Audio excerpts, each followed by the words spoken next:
Good morning students. Math class 10th में आपका स्वागत है। देखिए, अपन कल संख्या पद्धति के बारे में अध्ययन कर रहे थे। संख्या पद्धति में प्रश्नावली है।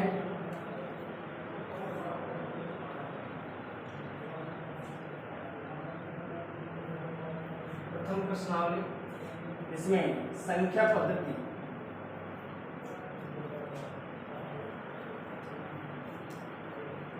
संख्या पद्धति में परिमेय संख्या है, परिमेय संख्या, वास्तविक संख्याओं के बारे में अपन ने पढ़ लिया था।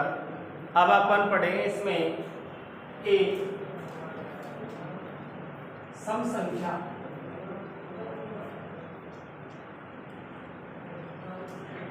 सम संख्याएं ऐसी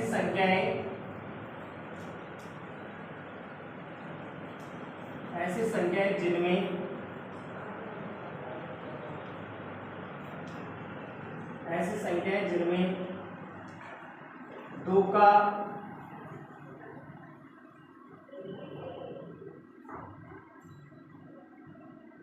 पूरा पूरा भाग जाता हो,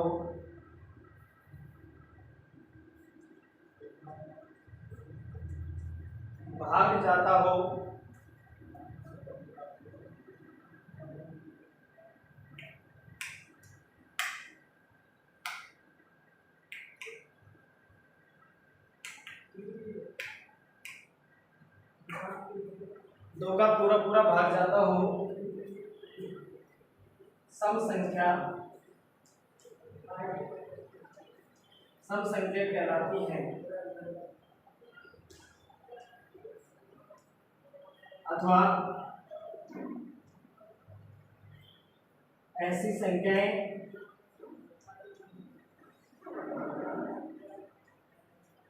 संख्याएं जिनमें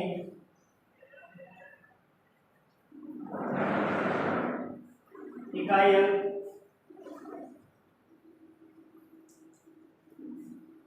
अंक 1, 0, 2, 4, 6, 8 हो, तो ऐसी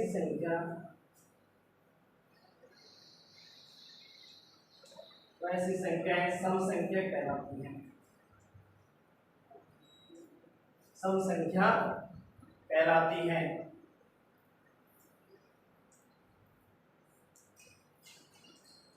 ठीक है, तो ऐसी संख्याएं जिनमें इकाई का अंक 0, 2, 4, 6, 8 हो, या फिर ऐसी संख्या जिनमें दो का पूरा पूरा भाग जाता हो, सम संख्या कहलाती हैं। देखिए, अगली है विषम संख्या।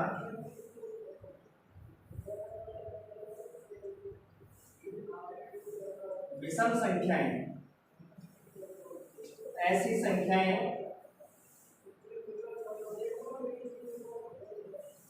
संख्याएं जिनमें दो का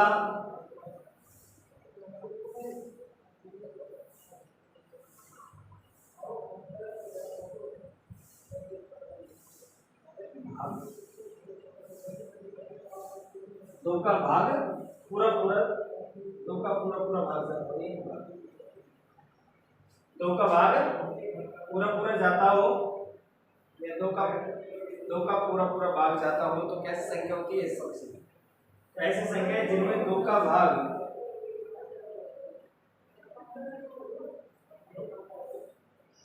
पूरा नहीं जाता हो,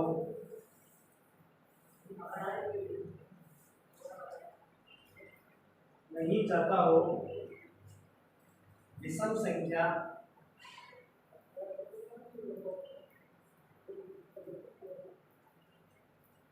संख्याएं कहलाती है। विषम संख्या कहलाती है। अथवा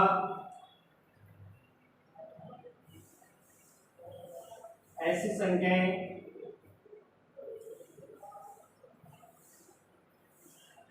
तो ऐसी संख्याएं जिनमें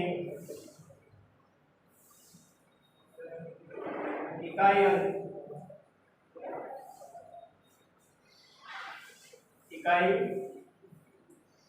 अंक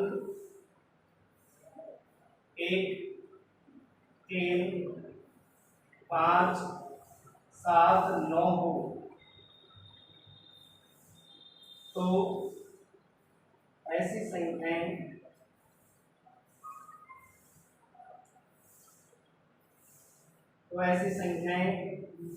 विषम संख्या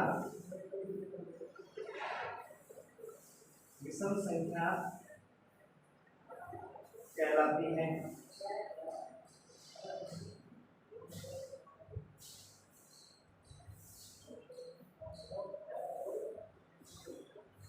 विषम संख्या कहलाती हैं,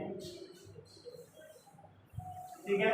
तो ऐसी संख्याएं जिनमें 2 का पूरा भाग जाता हो, ऐसी संख्याओं को क्या कहते हैं? सम संख्या कहते हैं।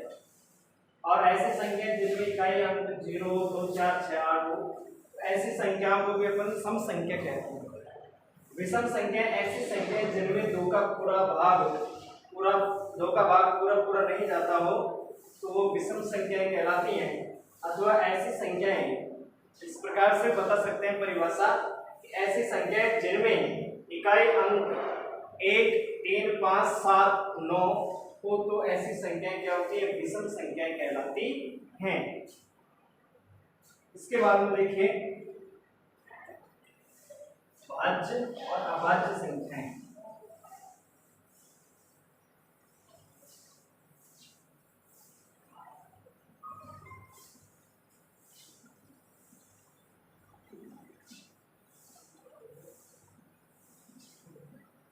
भाज्य और अभाज्य संख्या। देखिए भाज्य संख्या,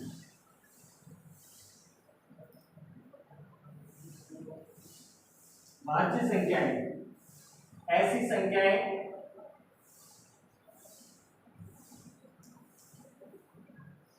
संख्याएं जिनमें एक और स्वयं के अलावा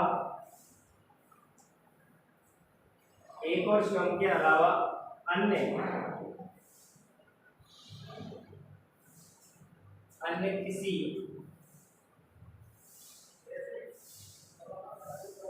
संख्या का भाग जाता हो, अन्य किसी संख्या का भाग जाता हो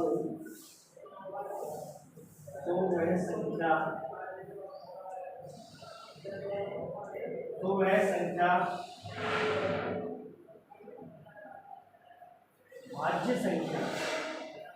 वह संख्या भाज्य संख्या कहलाती है।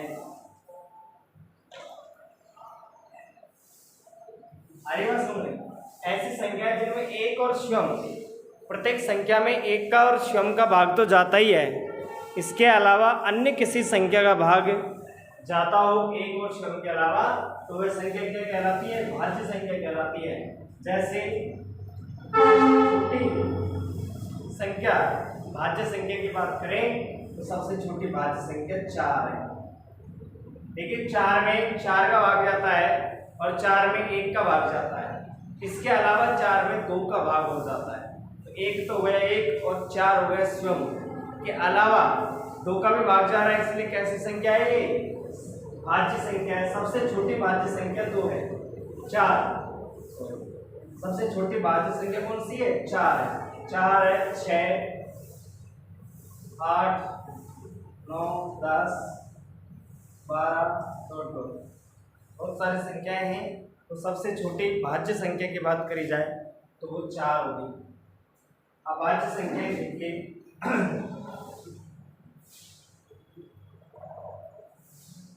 अभाज्य संख्याएं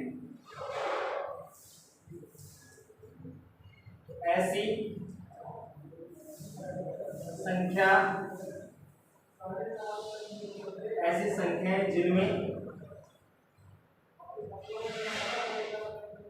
जिनमें एक और स्वयं के अलावा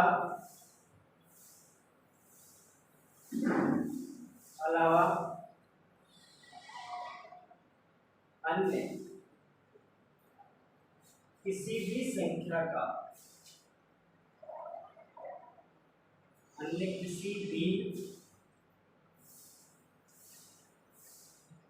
संख्या का भाग नहीं जाता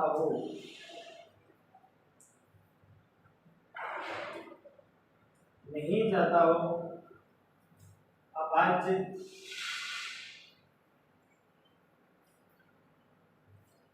संख्या कहलाती है। अभाज्य संख्या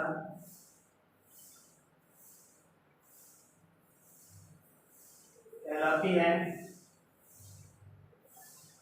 देखिए, अभाज्य संख्या में बात करें तो सबसे छोटी अभाज्य संख्या 2 है। सबसे छोटी अभाज्य संख्या कौन सी है? 2। 3, 5, 7, 11, 13, 17, दो। ये कैसी संख्याएं हैं? अभाज्य संख्याएं हैं। तो अभाज्य संख्याओं में ऐसी संख्या जिसमें एक और स्वयं के अलावा अन्य किसी संख्या का भाग नहीं जाता हो। देखो 2 है, 2 में 2 का भाग जाता है और 2 में 1 का भाग जाता है। इसके अलावा अन्य किसी संख्या का भाग नहीं जाता है, इसलिए 2 कैसी है? अभाज्य संख्या है। 2 एक ऐसी एकमात्र अभाज्य संख्या है जो सम है। इस सभी सम संख्याएं भाज्य होती हैं 2 को छोड़ करके। 2 कैसी संख्या है? अभाज्य संख्या है। ठीक है, इस तरीके से संख्या पद्धति अपने पूरी होती है। और यहाँ पर और भी है, गुणज है, संख्याएं हैं। अब अपन 1.1 कुछ नॉलेज यूक्लिड विभाजन एल्गोरिथम प्रमेय के बारे में पढ़ेंगे। देखिए,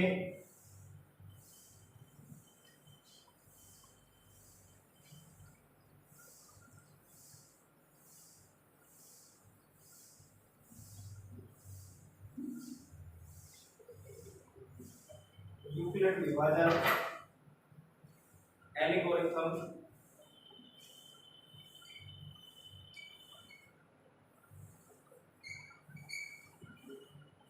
यूक्लिड विभाजन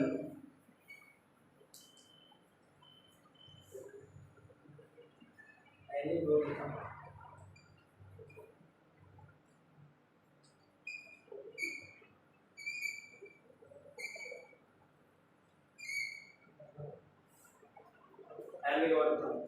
प्रमेय।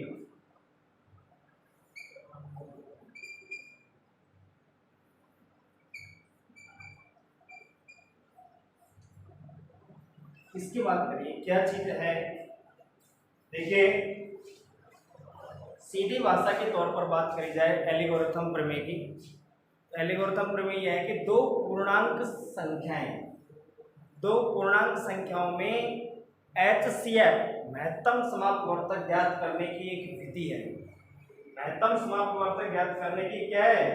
लघु विधि है, जिसमें 2 पूर्णांकों को लेकर के और उनका HCF ज्ञात किया जाता है। ठीक है, तो लिखेंगे इसके यूक्लिड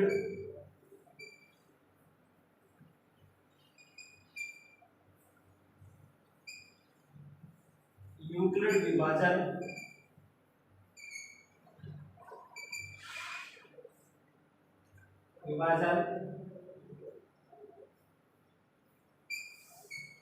एल्गोरिथम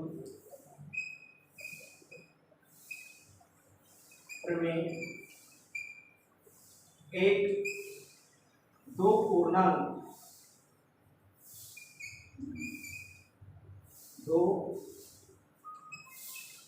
पूर्णांक संख्याओं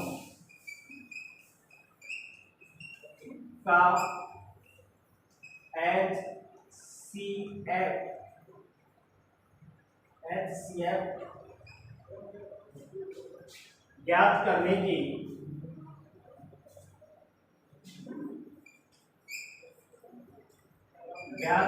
की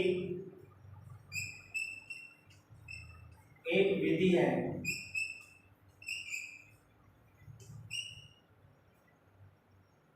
दो पूर्णांक A व B में संबंध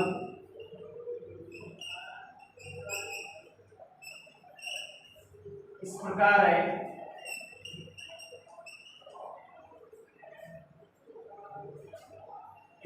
है कि A बराबर BQ प्लस R का जो मान होगा 0 से बड़ा है, 0 के बराबर, और B से क्या होगा, छोटा।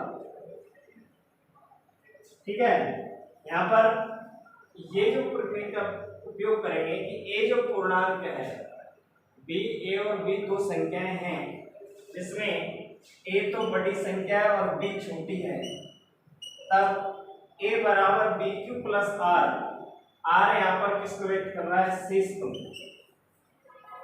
R का मतलब क्या है, शेष पर। Q भागफल, Q भागफल है। ठीक है, इस तरीके से R का मान और Q का मान भागफल है। A और B कोई दो पूर्णांक है, तो अपन ने A तो है भाज्य,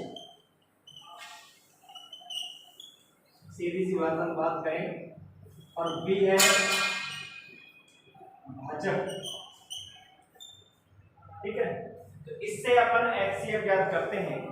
जब R का मान 0 प्राप्त हो जाता है, HCF का मान आ जाता है। जिस संख्या से अपन भाग देते हैं वह संख्या HCF कहलाती है।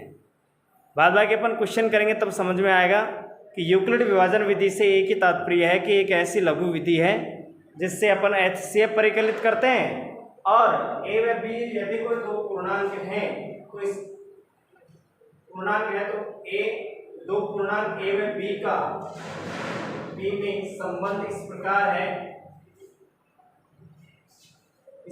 है कि A बड़ा हो और B छोटा हो, तब आपके यहाँ पर A बराबर BQ प्लस R का मान जो होगा B से छोटा होगा। जिस संख्या का भाग देते हैं उससे छोटा आता है R का मान, और ये 0 के बराबर है, 0 से बड़ा होगा। R यहाँ पर शेषफल है और Q भागफल, A क्या है, भाज्य, और B क्या कहलाएगा, भाजक।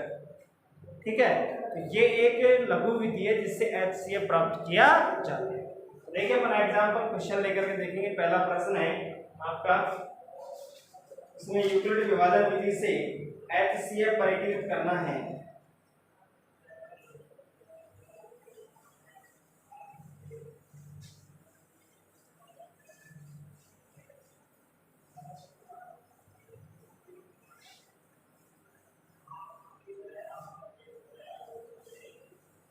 देखिए निम्नलिखित संख्याओं का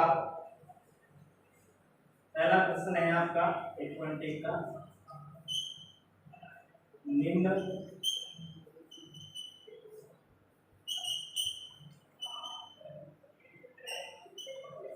निम्नलिखित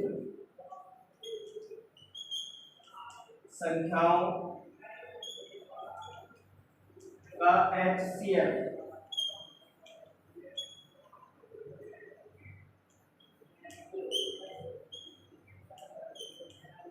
ज्ञात करने के लिए यूक्लिड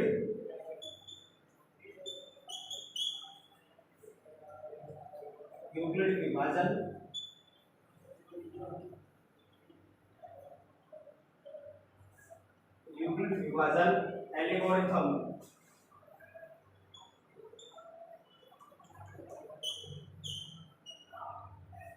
एल्गोरिथम का प्रयोग कीजिए। सवाल है इसमें पहला है इसका 135 और 225, दूसरा है 196 और 38,220, तीसरा है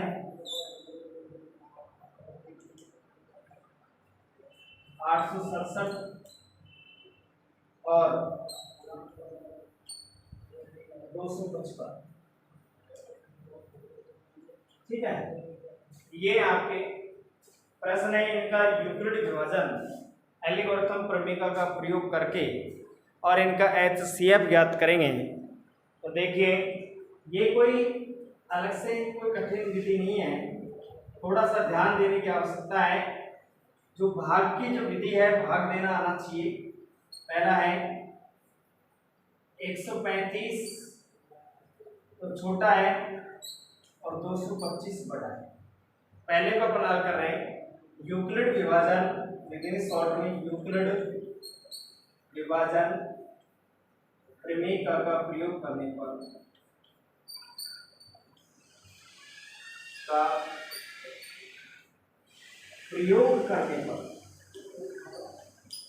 देखिए प्रयोग किस तरीके से करेंगे, ये अपना रफ कार्य है। ठीक है, आपको भी इसी तरीके से उपयोग करना है। तो पहले आप देखेंगे कि यहाँ पर दो पूर्णांक है, एक तो 225 है, एक 135 है। 225 135 छोटा है, 225 बड़ा है, इसकी तरफ ये चिन्ह लगा देंगे। बड़े हैं तो उसकी तरफ खोल कर रखें ग्रेटर देन, और ये छोटा है तो उसकी तरफ छोटे चिन्ह। जानते दोनों के मध्य में संबंध स्थापित करें। 135 छोटा है और 225 बड़ा है। यूक्लिड विभाजन प्रमेय का प्रयोग करने पर, तो अपन यूक्लिड विभाजन प्रमेय का प्रयोग करते हैं तो 135 में भाग देंगे, इसमें 225। 135 में भाग किसका देंगे? 225 का देंगे। 135 में का भाग 225 में कितनी बार जाएगा? एक बार भाग देंगे। ये भाग देने की विधि है, भाग से होगा सवाल। घटाएंगे 0, यहाँ पर घटाया 12 में से 3 गई तो 9 बच गई। यहाँ पर 1 रह गया तो 1 से 90 आ गई। यहाँ पर अब इसको लिखना किस तरीके से है, आप भाग के जांच करना जानते हो पहले से। तो छोटी क्लास में भाग करना सीखा था, तो जांच भी करना सीखा था पर नहीं। इसको इससे क्या करना है? गुणा, और फिर इसको जोड़ देंगे। ये किसके बराबर आना चाहिए? 225 के बराबर आना चाहिए। तो भागफल को, भाजक और भागफल को गुणा करेंगे, शेषफल को जोड़ते हैं, वो किसके बराबर आना चाहिए? भाज्य के बराबर आना चाहिए। ये चीज प्रक्रिया अपन को यहाँ लिखनी है और कुछ नहीं करना। तो यहाँ पर लिखेंगे 225 बराबर, एक लिखने का तरीका है फर्स्ट सेकंड चरणों में, और 135 में भाग है एक बार प्लस शेषफल। ठीक है, अब यहाँ पर r का मान ये शेषफल है। ये जब तक प्रक्रिया करते हैं ऐसे, जब तक r का मान 0 नहीं आता, तो यहाँ लिखेंगे यहाँ r नॉट इक्वल टू 0। अब पुनः प्रयोग करेंगे, इसका सेकंड चरण लिखें। तो यहाँ पर डायरेक्ट लिख रहे हैं। अब किस को लेंगे? 135 और 90 को। 135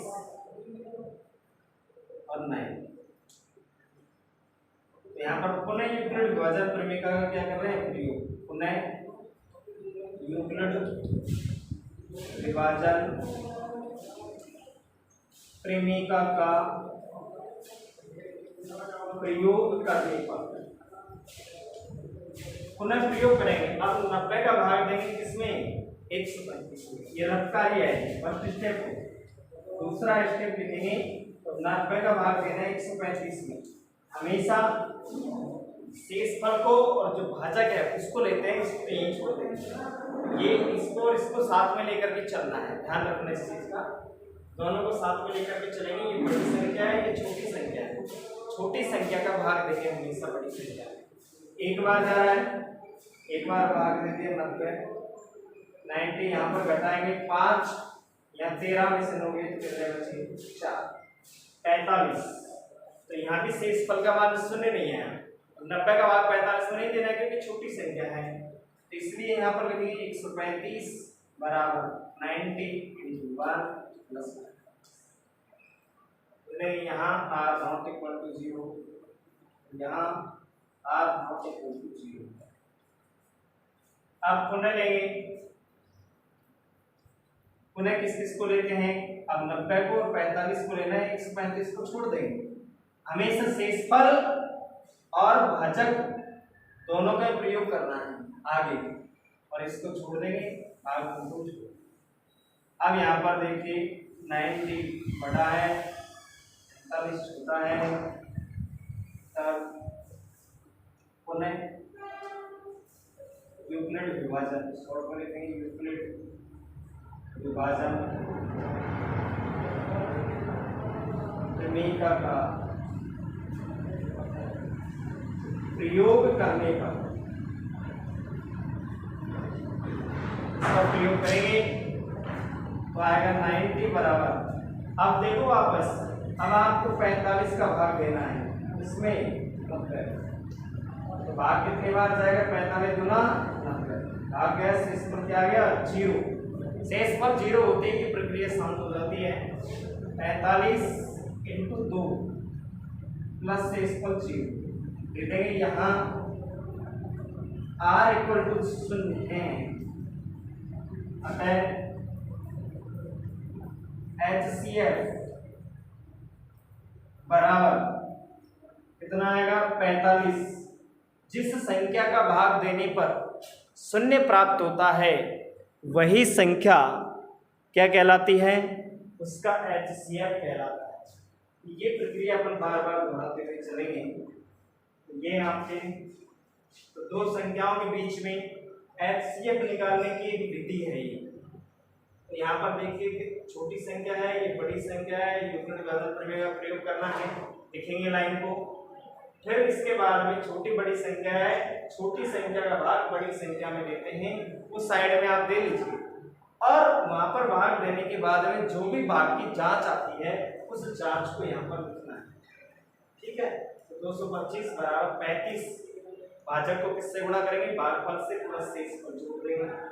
r नॉट इक्वल टू 0, अतः शेषफल का मान 0 है, 0 नहीं है। पुनः यूक्लिड विभाजन प्रमेय का प्रयोग करेंगे, अब 135 में और 90 में प्रयोग करेंगे।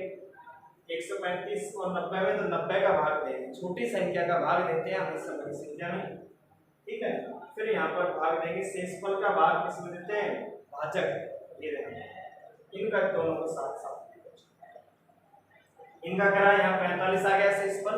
ये प्रक्रिया बार बार दोहराते हैं। तो यहाँ पर देखिए कि अब r का मान 45 का और 90 का लेंगे, 45 बड़ा है, 90 छोटी संख्या है।